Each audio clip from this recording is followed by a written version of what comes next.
Hello, and welcome back to the Routine Advantage podcast.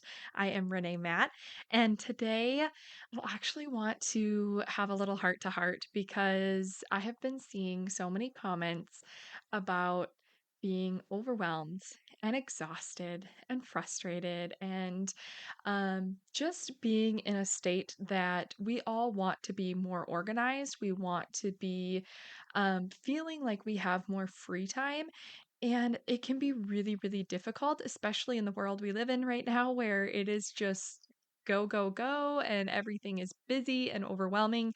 And I don't want that to be the case. So today we're going to talk about that and how we can make some little shifts and changes so that we don't end up feeling that way, at least not most of the time. Like it happens, we're not perfect, it will come, but at the same time, we don't always want to be in that state. And I have a few little tips that I can share with you that help me get out of that point of perfectionism and overwhelm and help me get out of that so I can enjoy my day and feel like I have a little bit more freedom. If you're feeling frazzled, this is a great episode for you. Are you ready to stop the chaos, the stress, the overwhelm that's filling your life? I'm Renee Matt, and together you and I are going to build simple routines that are going to change your life. When you put these habits into practice, you're going to be able to organize your life in a way where you can be there for your family, pay off your debt, save money, your house can stay organized, you don't have to stress about what's for dinner, and you still get time for yourself. So without further ado, let's get started. Welcome to the Routine Advantage podcast. I find it so interesting that as people are coming into our Facebook community, it's a free community on Facebook. The link is in the show notes if you want to join us there. But as you're coming in there, we're asking some questions. One, to make sure that you're not joining as a spam bot. So we want to keep everybody protected in there.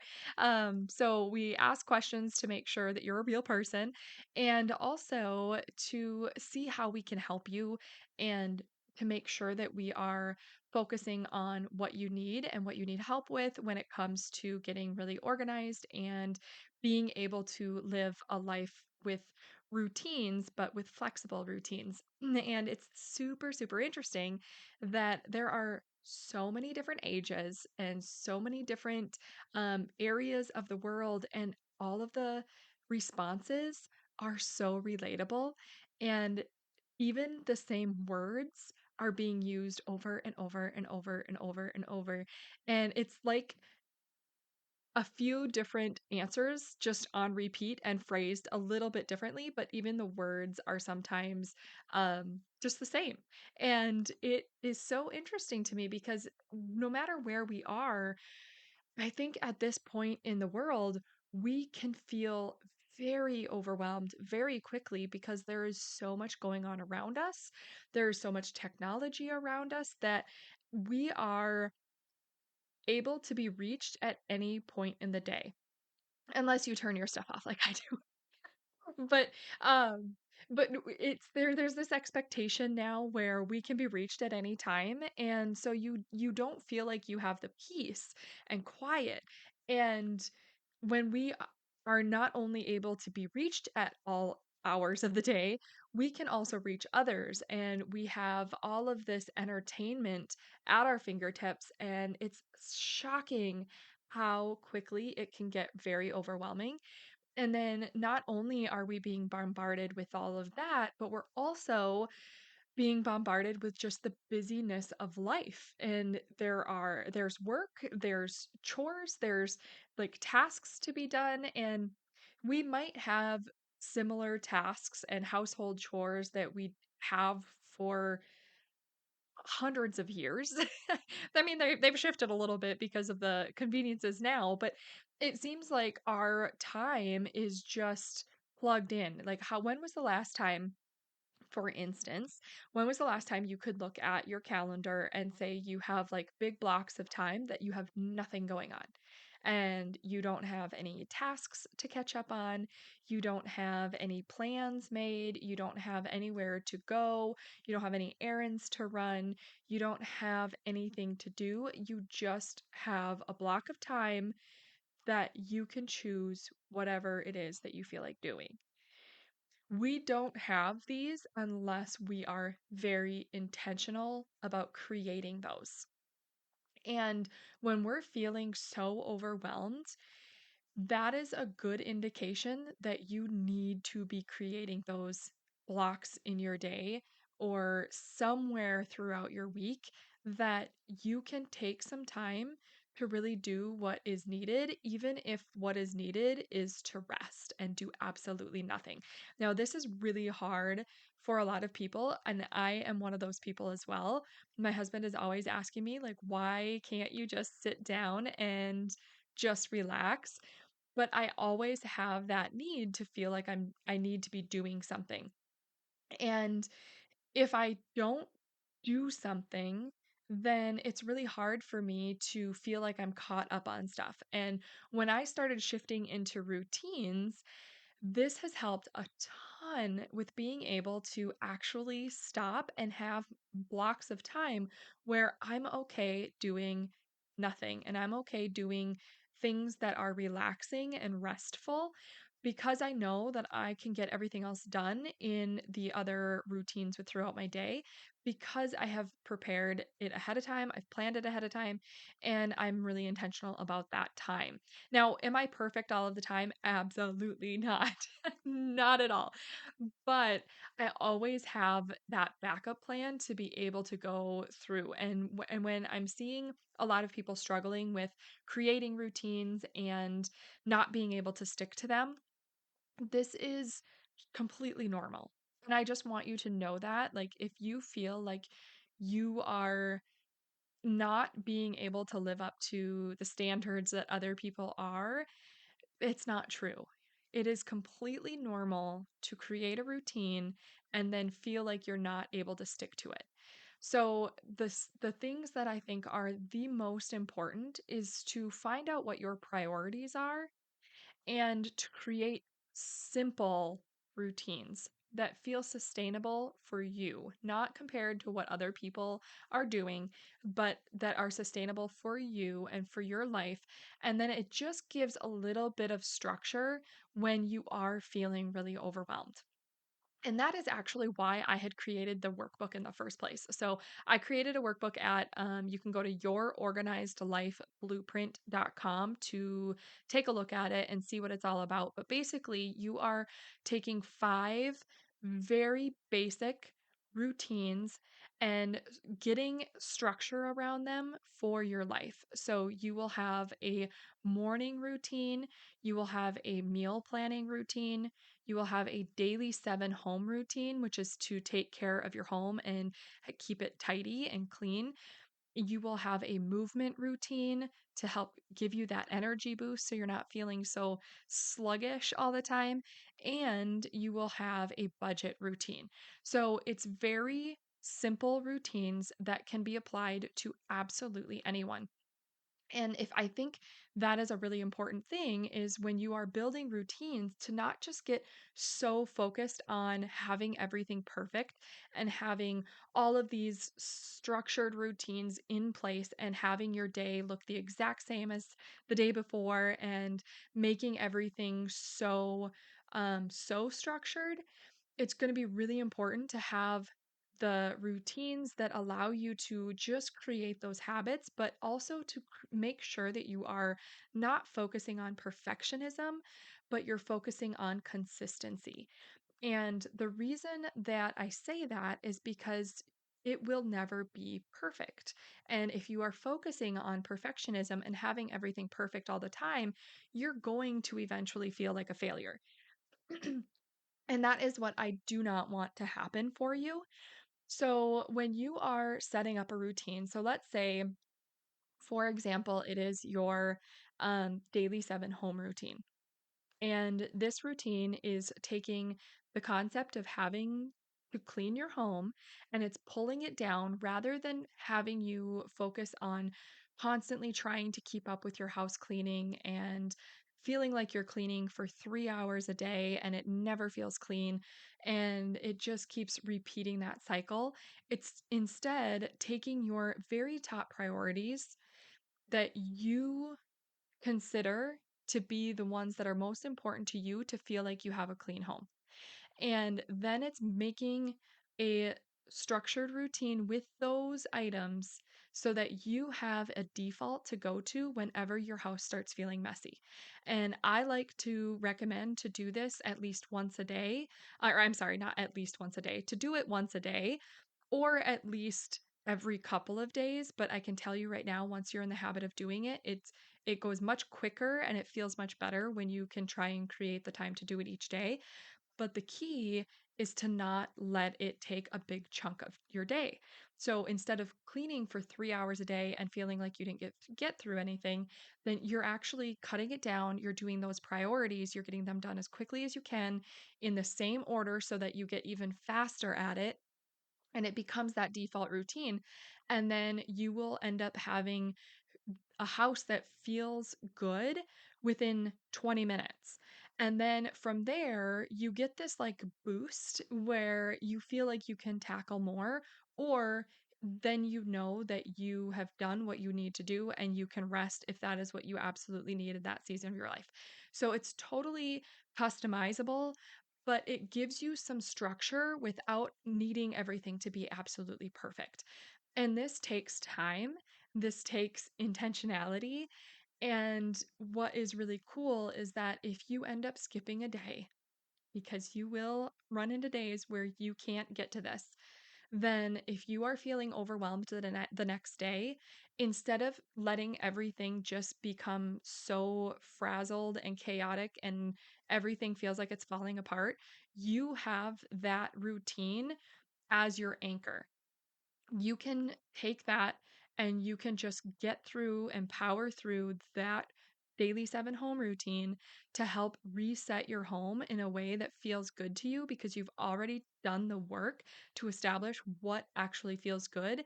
And then from there, you've already had a win and you can tackle more if you have time to, but that will help get you on track to feel like you are getting control of your house cleaning. So that's just one example of the routines, but this happens in every stage of these 5 foundational routines that I talk about in that workbook because it is so important to have a go to routine for all 5 of those areas. And you certainly don't have to get the workbook.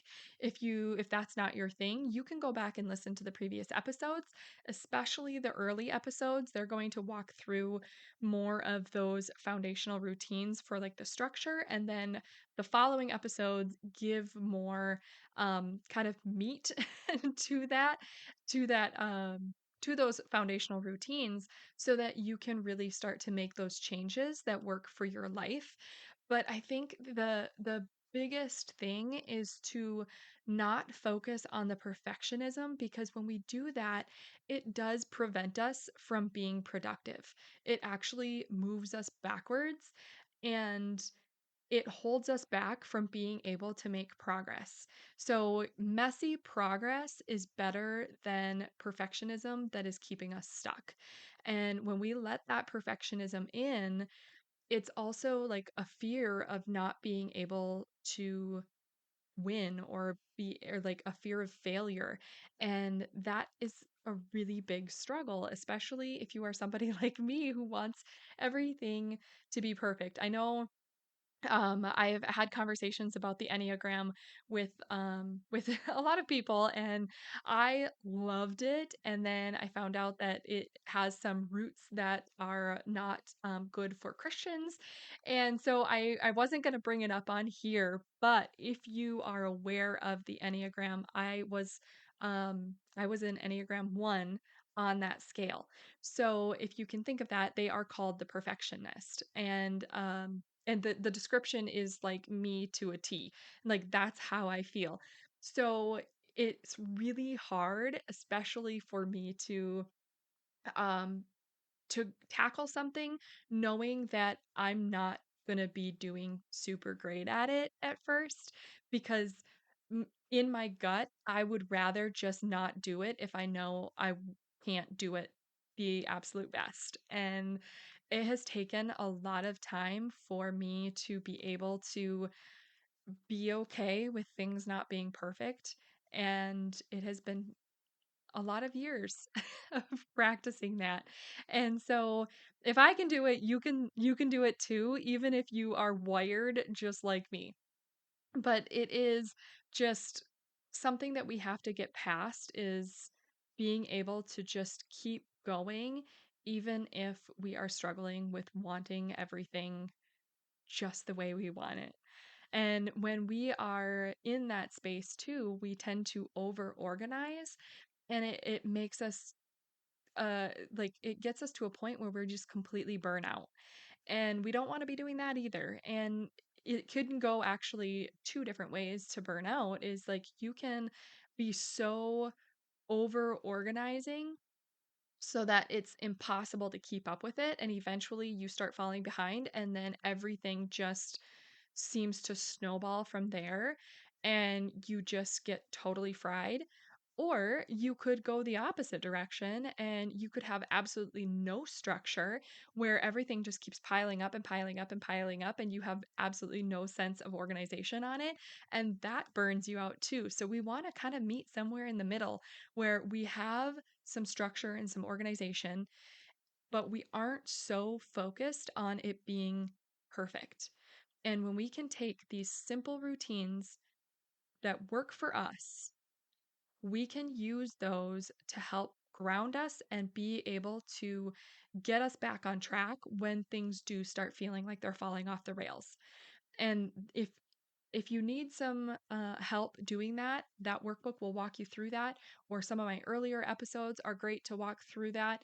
But you just want to focus on a routine that makes sense for you. So if you feel like there is a certain area of your life that is feeling very overwhelming, and you have a tendency to um, focus on being too much of a perfectionist in that area, or have no organization in that area at all and it's driving you crazy, sit down with pen and paper and then just like jot down all of your feelings about it. Like, jot down if you are stressed, if it's overwhelming, if like why it feels that way, and what is happening now, and just get it all out onto paper.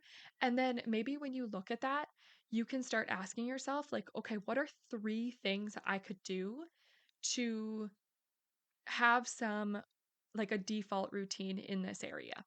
So if you know that your bedroom is just like, it looks like a tornado went through there and everything is messy, everything is chaotic, and maybe this is your room, maybe this is a kid's room, whatever it is, it's a room that just gets super messy all the time. Why is it getting messy? Like, do you have things organized? Does everything have a place?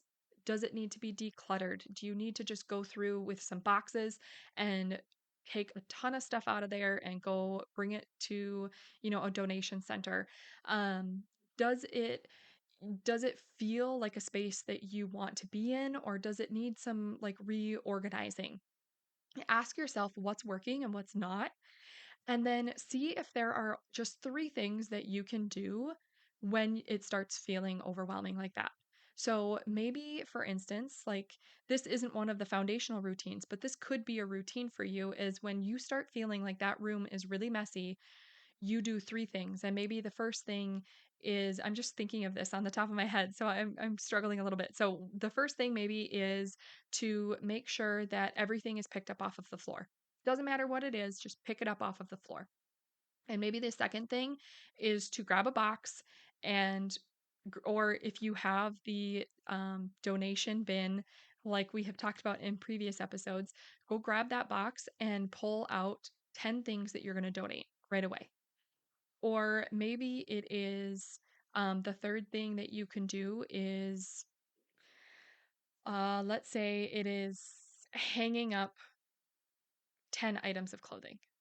And so as you're getting through this routine, when it starts feeling really messy in there, you know that your default routine is to pick up everything off of the floor, hang up 10 items, and go grab 10 items and put them in the donation bin.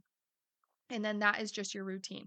So every time you do that, then that is your go to routine. Or maybe instead of one of those, maybe it's just making sure that you pick everything up that needs to go to the laundry. And then that will help create some organization in that room, or it'll take some of the mess away where it feels a little bit easier to tackle, but you're only focusing on the laundry. You're not focusing on the big mess. So hopefully that gives you some ideas on how to kind of pull back and ground yourself in when things are feeling overwhelming and things are feeling really chaotic, to be able to create routines that work for you, but to have some flexibility in there and to be okay with things not being so perfect all the time, because we aren't perfect and we need to give ourselves some grace when it comes to building these routines in our life, but having the ones built that we need that work for us is going to be the way that we can actually keep going. And as long as we keep trying and we don't stop trying, then we haven't given up. And so, if you're looking for the consistency of being able to do that, building those super simple routines is what is going to help you to build that consistency into your life.